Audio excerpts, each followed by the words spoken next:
하나님, 우리가 무거운 짐을 지고 살아가는 것을 아십니다. 산다는 것은 누구에게나 힘든 것입니다. 모두 무거운 짐을 지고 살아갑니다.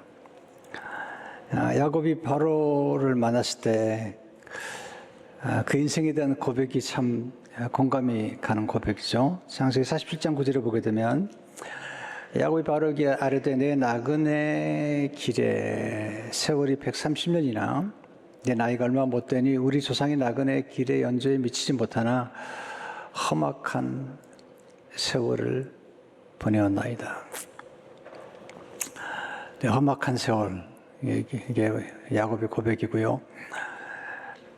그 삼촌 라반의 집에 가서 그 이민자의 삶을 살았던 고백을 창세기 30장 40절 이렇게 고백하고 있습니다. 내가 이와 같이 낮에는 더위와 밤에는 추위를 무릅쓰고 눈붙일 겨를도 없이 지냈나이다. 이민자들의 고단한 삶을 그대로 보여주고 있는 말씀입니다. 모세의 생애도 수고와 슬픔이 많았고요. 또 그에게 주어진 책임의 짐이 무거워서 한때는 하나님 죽여주십시오 이런 고백을 하는 걸 보게 됩니다. 민수기 11장 14절 15절을 보게 되면 모세가 여호와께 여짜오되 책임이 심히 중하여 나 혼자는 이 모든 백성을 감당할 수 없나이다. 주께서 내게 이같이 행하실진대 구하옵나니 내게 은혜를 베푸사 즉시 나를 죽여 내가 고난 당함을 내가 보지 않게 하옵소서. 책임이 심히 중하다. 많은 사람이 피곤 속에 살아가고 있습니다. 그 제독 철학자 한벽철 씨는 피로사이다라고 얘기하면서 과다한 노동과 성과는 자기 착취로까지 치닫는다. 이 글을 처음 읽었을 때 너무 충격적이었습니다. 왜냐하면 우리는 다른 사람의 노동을 착취한다고 말하지만 스스로를 착취하는 인생, 과잉 성과와 과잉 결과를 맺지 못하면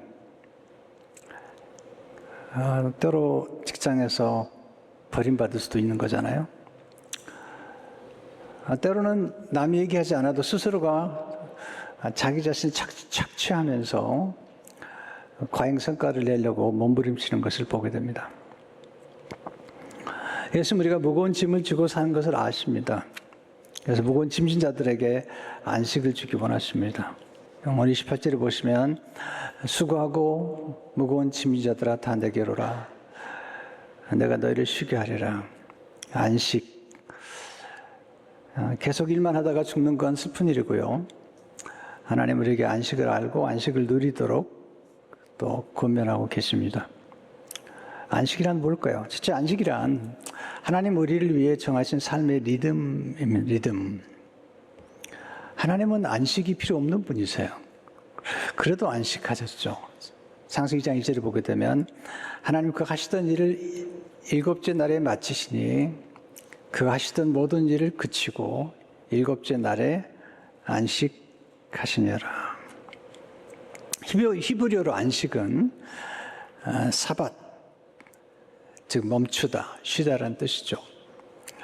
안식은 단순한 휴식이 아니라 하나님 안에서 멈추고 머무는 것이며 하나님의 창조 질서에 다시 참여하는 행위입니다.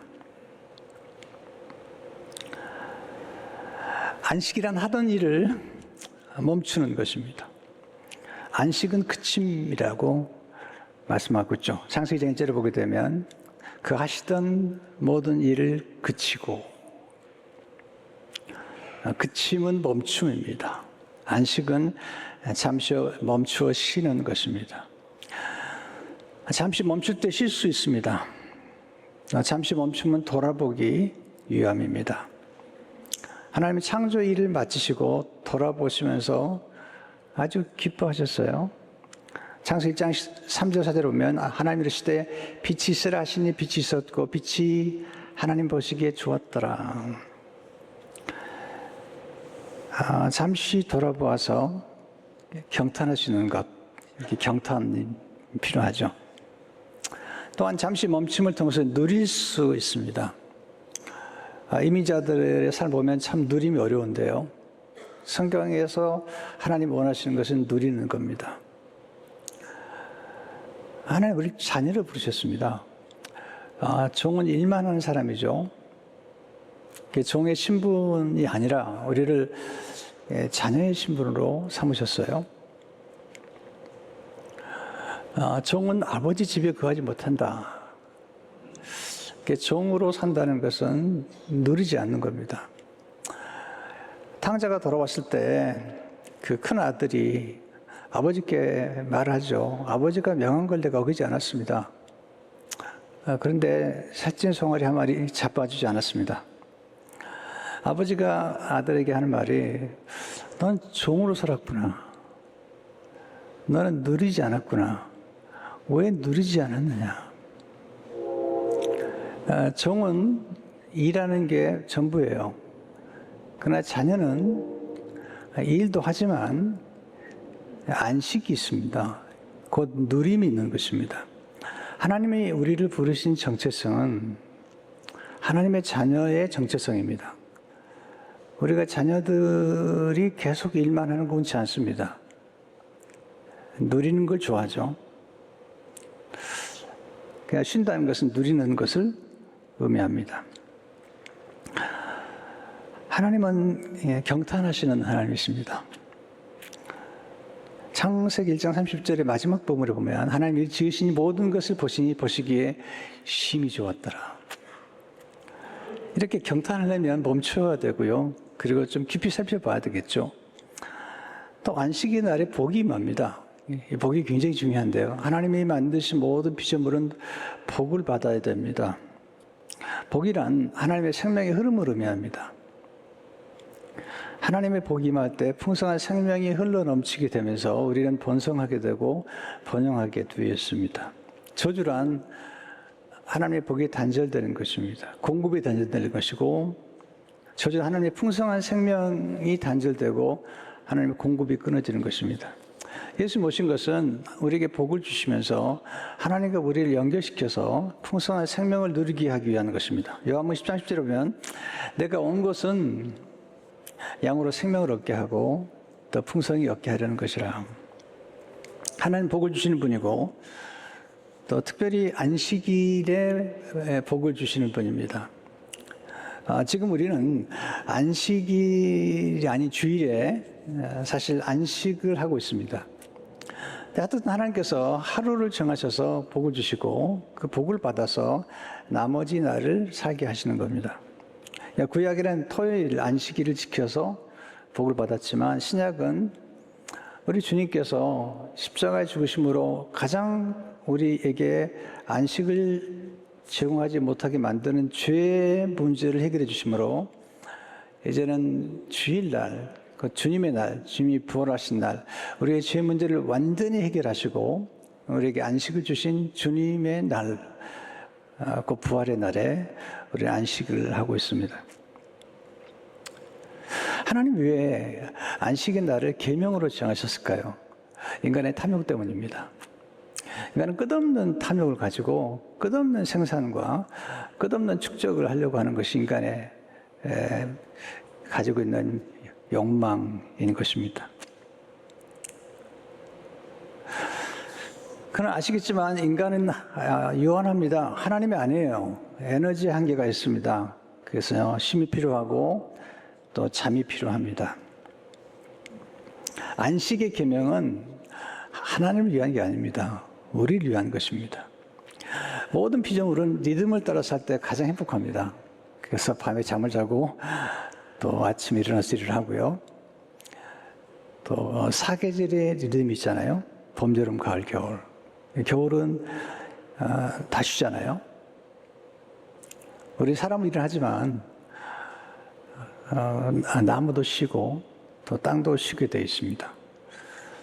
또 성경은 땅의 안식을 얘기하잖아요. 땅도 쉬게 만들라는 거죠. 그래야지 풍성한 열매를 맺기 때문입니다. 모든 건 밀물과 썰물이 있는 겁니다. 그래서 썰물이 있고 밀물이 있습니다. 여러분, 사업의 성장도 그냥 직선적인 성장이 아닙니다. 오르락 내리락 하면서 곡선적인 성장하는 것입니다. 그래서 가끔 사업이 어렵잖아요. 요즘 자주 어렵다고 그러지만, 그러나 계속 어려운 것만은 아닙니다. 반드시 돌아오게 되어 있습니다. 하나님 그렇게 만드셨고 하나님 그렇게 역사하신 것을 보게 됩니다. 두 번째, 예수님은 우리에게 안식을 선물해 주시기 위해서 초청하십니다. 첫째로 예수님은 수고하고 무거운 짐진 자들을 초청하십니다. 28절에 보시면 수고하고 무거운 짐진 자들아 다 내게로 오라. 무거운 짐 없이 사는 사람은 없을 겁니다. 근데 여기서 말씀하신 무거운 짐 중 하나는 율법의 짐입니다. 율법. 무거운 짐은 율법을 지켜야 하는데 지키지 못하는 짐인 것입니다. 율법은 늘 우리에게 부족하다고 말하는 겁니다. 율법은 죄를 고발하고 또 그 당시에 랍비들과 바리새인들을 예수님 책망했는데 남들에게는 무거운 율법을 부과하면서 자기들을 지키지 않은 사람들이 많았습니다. 그래서 마태복음 23절 보게 되면 또 무거운 짐을 묶어 사람의 어깨에 지우되 자기는 이것을 한 손가락으로도 움직이려 하지 아니하며, 무거운 짐을 지게 만드는 게 이제 율법이고 그 당시에 랍비들이었습니다. 우리가 경험하는 가장 무거운 짐 중 하나는 죄책감과 죄 형벌, 죄 삭신 죽음에 대한 두려움입니다. 무거운 짐을 우리가 스스로 해결하기 위해서 자기의 의에 대한 짐이죠. 내가 괜찮은 사람이라고 노력하지만 사실은 율법을 지킴으로 의롭다 할 수 있는 인간은 아무도 없습니다. 로마서 3장 20절을 보게 되면 그러므로 율법의 행위로 그의 앞에 의롭다 하심을 얻은 육체가 없나니 율법으로는 죄를 깨달음이라. 로마서 3장 10절을 보면 의인은 없나니 하나도 없습니다. 우리 스스로가 의롭다고 생각하죠. 나 꽤 품격 있는 사람이라고 생각하죠. 그러나 우리 내면 깊은 곳에는 인간의 죄성이 있습니다. 인간은 노력으로 절대로 구원받을 수 없습니다. 스스로 의롭게 될 수 없습니다. 스스로가 의롭다고 생각하는 교만, 스스로가 다른 사람보다 품격이 있다고 생각하는 교만, 이게 진짜 무서운 교만입니다. 나는 다른 사람과 다르다는 교만. 그러나 하나님 앞에서 참으로 의롭다함을 얻을 사람은 없습니다. 반드시 하나님께서 우리에게 의의 옷을 입혀주셔야 되고 날마다 우리는 죄의 옷을 벗고 의의 옷을 입는 은혜 속에 살아갈 수가 있습니다. 특별히 우리에게 무거운 짐 하나 있죠. 다른 사람과 비교해서 인정받으려는 짐이 무거운 짐입니다. 사람은 성공과 외모, 그리고 자녀 교육, 성취, 인맥들을 통해서 끊임없이 비교합니다. 타인의 시선을 인식하고 타인에게 인정을 받는 욕구는 무거운 짐이죠. 무거운 짐입니다. 비교하고 경쟁하면요, 굉장히 인생이 무거워집니다. 염려와 두려움과 그리고 불안이 무거운 짐입니다. 미래에 대한 불안, 실패에 대한 두려움, 세상의 걱정과 염려는 우리를 압박합니다. 예수님 우리가 얼마나 염려 때문에 고통하는지를 아시고 우리에게 안식을 주시기 위해서 오신 겁니다. 두 번째, 예수님이 품 안에 안길 때 안식하셨습니다. 우리가 안식의 원천이 어딜까? 28절에 나와 있습니다. 수고하고 무거운 짐자도 다 내게로 오라. 내가 너희를 쉬게 하리라. 다 내게로 오라. 예수님 하나님의 아들이시고 하나님이십니다. 우리 인간은 하나님 품에 안길 때 안식할 수 있습니다. 아담의 죄 때문에 모든 사람은 하나님 품을 떠났습니다. 하나님과 단절되었습니다. 그래서 인간의 실존 속에 불안이 담겨 있어요. 왜? 하나님을 떠난 인간은, 모든 인간이 태어날 때부터 아담의 죄를 안고 태어나기 때문에 불안합니다. 초조하고요. 마치 어머니의 품을 떠난 자녀는 불안합니다. 내 어머니의 품에 안긴 자녀는 고요하고 평화롭습니다. 품이 중요한 겁니다. 어떤 대상을 만나는 순간 우리가 안식할 수 있습니다. 시편 131편지를 보게 되면 실로 내가 내 영혼으로 고요하고 평온하게 하기를 젖된 아이가 그의 어머니 품에 있음 같게 하였나니 내 영혼이 젖된 아이와 같도다. 살수록 중요한 게 고요함이에요. 평온함이에요. 한때는 부와 성취와 그리고 물질이 전부인 것 같았지만 이제 살아보면 살아볼수록 느끼는 게 자족할 줄 아는 것, 감사하는 것, 고요한 것, 평온한 것이 축복입니다. 어거스틴이 방황하다가 하나님 만나죠. 그리고 놀라운 고백을 해요. 고백록 첫 문장이죠. 주님, 주께서 우리를 당신 위에 지으셨으므로 우리 마음은 당신 안에서 안식하기 전까지는 안식을 얻지 못합니다. 참된 안식은 하나님의 임재입니다.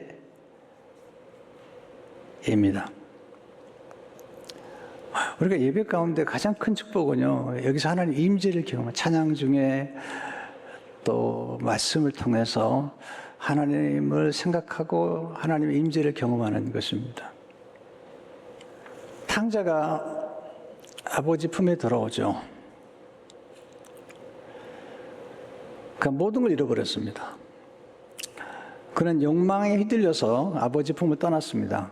아버지 품만 떠나면 행복할 줄 알았지만 그는 욕망에 휘둘려서 아버지 품을 떠난 다음 날부터 그에게 안식이 없었던 거죠. 아버지 생각하고 아버지 품으로 돌아옵니다. 안식은 귀한입니다. 귀한. 아버지 품으로 돌아오는 것입니다. 안식은 후퇴가 아닙니다. 귀한이고요. 아버지 품으로 돌아오는 것이고 아버지 집으로 돌아오는 것입니다. 이게 교회입니다. 이게 우리가 천국입니다. 하나님 품에 돌아오고 아버지 집으로 돌아가는 것. 우리가 이 땅을 떠나게 될 때 우리는 영원한 안식에 들어가게 됩니다. 우리는 이제 떠나간 사람들은 슬퍼하지만 사실 떠나간 사람들에게는 더 이상 고통이 없습니다. 그리고 하나님이 말씀하신 영원한 안식에 들어가게 됩니다. 아버지 집. 시작은 했지만 돌아갈 집이 없다면 방황하게 됐습니다. 인생도 마찬가지죠. 이 땅에 태어날 때 다 똑같이 태어나지만 이 땅을 떠날 때 다 똑같지 않습니다. 하나님 믿는 사람들은 하나님 아버지 집으로 돌아가기 때문에 안식할 수 있습니다. 우리 성도들은 복받은 사람들이죠. 왜냐하면 이 땅을 떠날 때 돌아갈 집이 있기 때문이죠. 오늘 여러분 주보에 나태주 시인의 시가 있죠. 제가 좋아하는 시예요. 행복, 저녁에 돌아갈 집이 있다는 것, 힘들 때 마음속으로 생각할 사람이 있다는 것, 외로울 때 혼자서 부를 노래 있다는 것. 제가 이걸 조금 바꿔봤어요. 저녁에 돌아갈 집 있다는 것, 이 말 대신에 이 땅을 떠날 때 돌아갈 천국이 있다는 것, 힘들 때 마음속으로 생각할 예수님이 있다는 것, 외로울 때 혼자서 부를 찬송이 있다는 것. 행복이다. 괜찮죠? 네. 네. 우리에게 정말 안식을 주는 게 하나님 품이라는 것을 잊지 말아야 됩니다. 내게로 오라라. 네. 네. 아플 때 엄마 품에 안기면 자녀는 안식할 수 있습니다. 세 번째, 예수님의 사랑 안에서 안식할 수 있습니다. 요한복음 15장 9절에 보면 아버지께서 나를 사랑하신 것 같이 나도 너희를 사랑하였으니 나의 사랑 안에 거하라. 사람들의 사랑은 유통기한이 있습니다. 변질됩니다. 그토록 사랑한다고 말한 부부가 나중에 그토록 상처를 주면서 헤어집니다. 이게 인간의 사랑의 한계죠.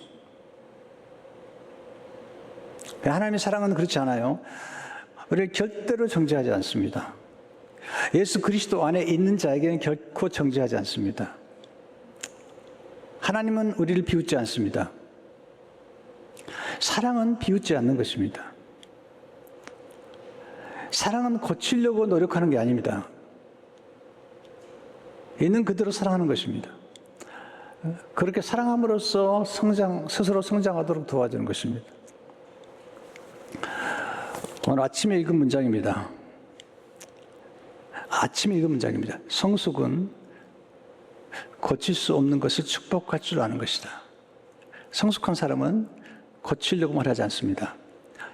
남편 고치려고 하고 아내 고치려고 하고 자녀 고치려고 하는 그 몸부림, 그 무거운 짐을 내려놓으셔야 됩니다. 쉽게 바뀌지 않을 겁니다. 근데 성숙한 사랑은 고칠 수 없는 것을 축복하는 것입니다. 근데 거기서 놀라운 변화가 일어나죠. 거기서 변화가 만들어지는 것입니다. 네 번째, 예수님께 우리의 무거운 짐을 맡길 때 안식하셨습니다.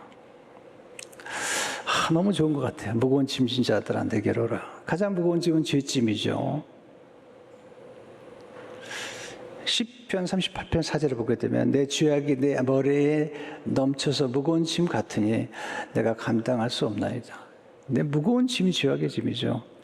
내 예수님이 십자가에서 무거운 짐을 감당해 주셨어요. 철로역정에 보게 되면 기독교가 무거운 짐을 가다가 십자가 앞에 가니까 무거운 짐 벗겨지잖아요. 그리고 옷을 입혀주잖아요. 손에 성경을 쥐어주죠. 안식은 무거운 짐을 예수님께 맡기는 것입니다. 예수님께 내려놓는 것이죠. 하나님 정말 대단한 분이세요. 시편 55편 20절을 보면 내 짐을 여호와께 맡기라. 그가 너를 붙드시고 의인의 여동함을 영원히 허락하지 아니하시로다. 시편 68편 19절을 보게 되면 날마다 우리 짐을 지시는 주 우리 구원이신 하나님을 찬송할지로다. 여러분 아침이 되면 여러분 낙타는 밤이 되면요 주인 앞에 무릎을 꿇습니다. 그러면 짐을 내려주죠. 아침이 되면 또 주인 앞에 무릎을 꿇으면 그날 감당할 짐을 지어줍니다. 하나님 안식을 통해서 풍성한 열매를 맺기 원하십니다. 안식은 절대로 낭비가 아닙니다.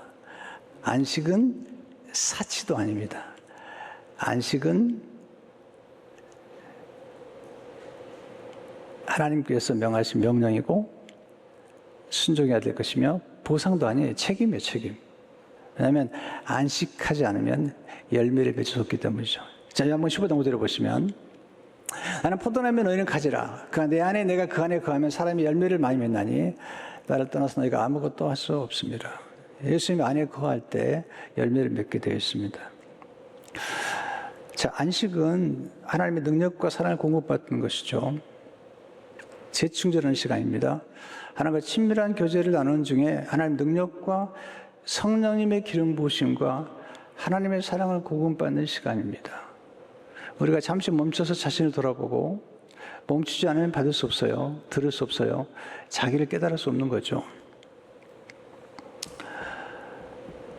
여러분, 가스 없이 차가 갈 수 있나요? 가스 없이 비행기가 뜰 수 있나요?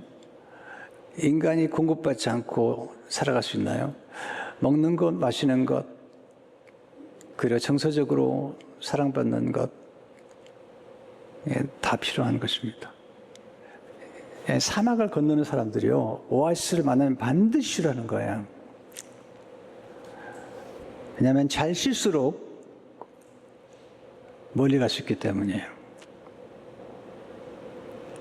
쉬지 않으면, 쉬지 않고 가다가 죽는다 합니다. 근데 지금 보세요.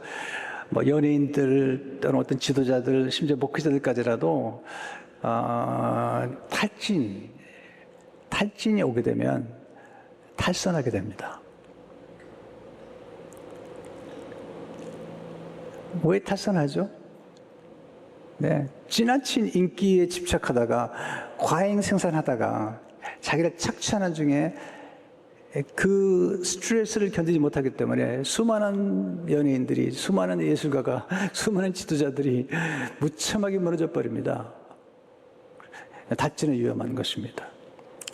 그래서 우리는 탈진이 오기 전에 쉬는 법을 배워야 되고, 그리고 안식하거나 휴가를 가면서 죄책감을 느껴서는 안 됩니다. 안식은 결코 시간의 낭비가 아닙니다. 더 풍성한 삶을 사는 하나님의 지혜입니다. 제가 다음 주에 말씀드리겠는데요. 다음 주까지 살아계시겠죠? 여러분, 일 정말 잘하는 나무꾼은 정기적으로 쉬면서 도끼날을 갖습니다. 그러나 도끼날을 갖지 않고 일하는 사람은, 나무꾼은 많은 나무를 얻을 수가 없습니다. 부탁입니다. 목회자가 가끔 쉬는 것 정지하지 마십시오. 왜냐하면 더 나은 사역을 위해서 반드시 필요한 것입니다. 이제 저는 저를 위해서 설교하는 게 아닙니다. 예전엔 성도 여러분과 또 앞으로 다음 세대를 설교하는 겁니다. 목회자가 정기적으로 쉬도록 해야 되고, 그래야만이 오래 멀리 갈 수 있습니다. 오늘 좀 더 길어져서 미안합니다. 네, 성도 여러분, 이 말씀을 기억하면서 안식의 삶을 누리시기를 축원합니다.